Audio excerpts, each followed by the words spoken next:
Chào các bạn, mình là Top Ngôn Tình đây. Trước khi xem video phiền các bạn dành ra 3 giây để ấn like video và đăng ký kênh để mình có thêm động lực ra nhiều video chất lượng hơn nữa nhé. Cảm ơn các bạn rất nhiều. Chúc các bạn một ngày mới vui vẻ. Yến Gia Bách hỏi Cố Tuyết Nhi, vậy chị có chuẩn bị gì chưa? Nhớ lại lúc này Yến Triều đã nói nhờ cô chuyển lời đến ngài Cố, nếu ông ấy và Craven tiếp tục thân thiết thì mặt mũi của Yến Thái Thái sẽ không đủ dùng đâu. Cố Tuyết Nhi nói với Yến Gia Bách rằng cô tính lát nữa về Cố gia, mấy đứa không cần lo đâu, mà trên mạng đang khen chú đó, có vui không? Yến Gia Bách cúi đầu ngại ngùng đáp, có một chút. Cố Tuyết Nhi lại hỏi tiếp, chú có cảm thấy mình lợi hại không? Anh đáp em không lợi hại. Cố Tuyết Nhi liền phản bác nói, không, chú rất lợi hại, một người có bao nhiêu sức mạnh thì sẽ làm bấy nhiêu việc lớn, hiện tại chú có thể đi làm việc lớn hơn nữa. Yến Gia Bách khó hiểu nhìn cô nghĩ thầm, việc lớn hơn nữa sao? Là kiểu việc như thế nào nhỉ? Yến Văn Hồng bên cạnh khó hiểu nhìn Yến Gia Bách không ngừng miệng nói làm nhảm, việc lớn hơn nữa, việc lớn hơn nữa. Lúc này Yến Văn Hồng mới đưa ra lời đề nghị với Cố Tuyết Nhi, chị dâu, cho em về Cố gia cùng với chị được không? Cô từ chối, không thể, không thích hợp. Yến Văn Hồng tức giận đen mặt nắm chặt tay để trên bàn, anh tự hỏi, em không thích hợp, vậy Yến Triều thích hợp không? Chỉ có Yến Triều mới xứng cùng chị ấy về Cố gia thôi sao? Để cắt ngang bầu không khí này, Cố Tuyết Nhi nói, hôm nay vẽ hoa cúc nha. Yến Văn Hồng liền trở nên tươi như hoa. Dạ một tiếng. Nhìn thấy thái độ này của cậu, Yến Gia Bách ngồi bên cạnh trừng to mắt sững sốt đến cạn lời. Cố Tuyết Nhi dặn dò, còn nữa, sách trong thư phòng của chị sắp xếp lại giúp chị nha, ăn cơm đúng giờ, nhớ đừng ăn kẹo quá nhiều. Yến Văn Hồng mặt ửng đỏ không ngừng miệng đáp dạ dạ dạ. Hai người hầu bên cạnh khó hiểu tự hỏi nhau, ủa rõ ràng là Thái Thái đang sắp xếp việc làm cho cậu chủ nhỏ mà sao cậu chủ nhỏ lại vui dữ vậy? Cậu chủ nhỏ ơi, cậu tỉnh táo lại đi nào. Lát sau tại biệt thự nhà họ Cố, một biệt thự to lớn, sang trọng, người hầu ra mở cửa nhìn thấy Cố Tuyết Nhi thì sững sốt bất ngờ. Cô chủ đã về. Cố Tuyết Nhi khoanh tay nét mặt nghiêm nghị đi cùng với hai vệ sĩ sau lưng. Trong nhà đang có một bàn tiệc, ba của Cố Tuyết Nhi giơ tay nói, con về đúng lúc lắm, lại đây ba giới thiệu với con, bữa tiệc tối hôm đó, ngài giản có để lại cho ba tấm danh thiếp và giới thiệu ngài Craven cho ba.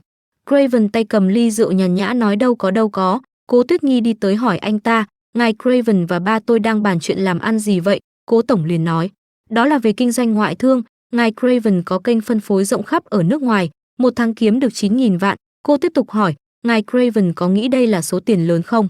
Anh ta liền đáp, đương nhiên là không nhiều, sau này sẽ còn nhiều hơn nữa. Cố Tuyết Nhi liền nhấn mạnh lại, nhiều. Thấy vậy Cố tổng mới nói, con nhìn con kìa, nhà họ Yến đối đãi với con như vậy đó hả? Có 9.000 vạn mà con cũng cảm thấy nhiều sao? Cố Tuyết Nhi tiếp tục tra hỏi, ngài với ông giản là có quan hệ gì vậy? Craven hơi khó lòng bối rối cười đáp, ha ha, tương đối phức tạp, nhưng cô yên tâm, tôi sẽ không bạc đãi ba của cô đâu. Cố Tuyết Nhi cười nhạt nhìn anh ta, ngài coi ông ấy như kẻ ngốc để lừa gạt, vậy mà còn nói không bạc đãi sao? Nghe vậy Craven tái mặt đổ mồ hôi. Yến Thái Thái nói vậy là có ý gì? Cố tổng, con gái của ông thật sự quá không tôn trọng người khác rồi. Cố tổng tức giận liền đứng dậy chỉ tay về phía Cố Tuyết Nhi quát, ba còn tưởng con về đây thăm ba và mẹ con, hóa ra là con về để phá đám sao? Có phải là con không thích nhìn thấy ba giàu có hay không? Cố Tuyết Nhi lạnh giọng đưa điện thoại lên hỏi, vậy ngài giản, có phải ngài đã đưa danh thiếp cho ba tôi trong bữa tiệc tối ở Silica hay không? Phía bên kia vọng lại tiếng nói, Cố tổng đã bị lừa sao? Tôi nào có đưa danh thiếp gì? Không thể nào. Nghe xong câu trả lời cô lịch sự cảm ơn giản tổng rồi cúp máy đi. Cô đanh thép trừng mắt nhìn đối diện người trước mặt hỏi, anh là người của Tống gia hay là người của Phong gia? Gương mặt anh ta bắt đầu trở nên khó coi. Cố Tuyết Nhi ánh mắt sắt lạnh ồ lên khẳng định, xem là gia Phong gia rồi. Craven liền lập tức đứng lên còn cố lên giọng nói, Cố tổng, ông còn không đuổi người phụ nữ này đi, chuyện làm ăn của chúng ta phải làm sao đây? Cố tổng vẫn không chịu chấp nhận mà hạ giọng cầu xin với Craven, xin ngài bớt giận, xin bớt giận. Cố Tuyết Nhi đập tay lên vai Craven, anh ta quay lại hỏi, cô có ý gì đây? Cố Tuyết Nhi thẳng tay đè đầu Craven xuống đĩa súp trên bàn. Cô dằn giọng nói, chủ nhân của anh tôi còn không sợ, thì anh là thá gì mà dám nói chuyện với tôi như vậy? Craven ướt từ tóc đến mặt ngồi dưới đất, anh ta tức giận nhìn chằm chằm Cố Tuyết Nhi. Cô ra lệnh cho vệ sĩ, đánh đi, đánh cho đến khi nào anh ta chịu gọi chủ nhân của mình tới thì thôi. 20 phút sau, Craven mặt mày sưng hơn đòn bánh tét, anh ta run run, nghĩ ngợi, CMN, đánh gì đánh dữ vậy trời. Lát nữa Phong tổng sẽ đến liền. Cố tổng chống hông dằn giọng hỏi cô, con vừa nói, Phong tổng, là Phong tổng nào vậy? Cố Tuyết Nhi quay lại nói, Phong Du, bây giờ ba đã biết mình ngốc đến mức nào chưa? Cố tổng vẫn cố chấp nói, tiền của tháng trước, ba đã nhận về tay rồi, có khi nào có hiểu lầm gì trong đó hay không? Cố Tuyết Nghi kêu Craven. Anh tự nói đi, làm anh ta giật mình. Không không, cô không có quyền thẩm vấn tôi, chờ Phong tổng. Chờ Phong tổng tới rồi hãy nói. Cố Tuyết Nghi cúi đầu lại gần mặt anh ta nói, lại ngu nữa rồi, chờ Phong tổng tới. Anh cho rằng anh còn có cơ hội mở miệng lần nữa sao? Craven ngây người rồi cố nở nụ cười gượng gạo nói, tôi có làm vài thứ, Yến Thái Thái đừng có nói cho Phong tổng. Cố Tuyết Nghi nhìn lại ba của mình, nhìn xem chuyện tốt mà ba đã làm kìa, ông ta cố giải thích, ba chỉ muốn kiếm chút lợi nhuận kết xù thôi. Nhưng đâu có nghĩ tới sẽ là cái thứ này, cái này bất hợp pháp, là trái pháp luật. Cố Tuyết Nghi túm lấy đầu Craven, DP là thứ mang lại tai họa cho đất nước và con người, phá hủy nền tảng của một con người, phá hủy nền tảng của một quốc gia. Những người như anh nếu ở thời cổ đại sẽ bị kết án bằng cách treo cổ hoặc chu di tam tộc. Thời gian trôi qua, trời cũng bắt đầu tối lại, cô người làm chạy vào nói đến rồi, thưa ông chủ. Cô chủ, Phong, cô ta chưa nói xong thì Phong Du đã xuất hiện, bước vào vẫy tay chào, Yến Thái Thái. Đã lâu không gặp, Craven tính nhân cơ hội bỏ chạy thì bị vệ sĩ của Cố Tuyết Nghi ngăn lại, bỏ đi đâu? Có gan chạy đến nhà họ Cố thể hiện uy phong, nhưng lại không có mặt mũi gặp chủ nhân à? Phong Du tới gần nói với cô. Yến Thái Thái, làm gì vậy? Tôi mới đến mà Yến Thái Thái muốn biểu diễn cho tôi xem trò giết gà dọa khỉ hay sao?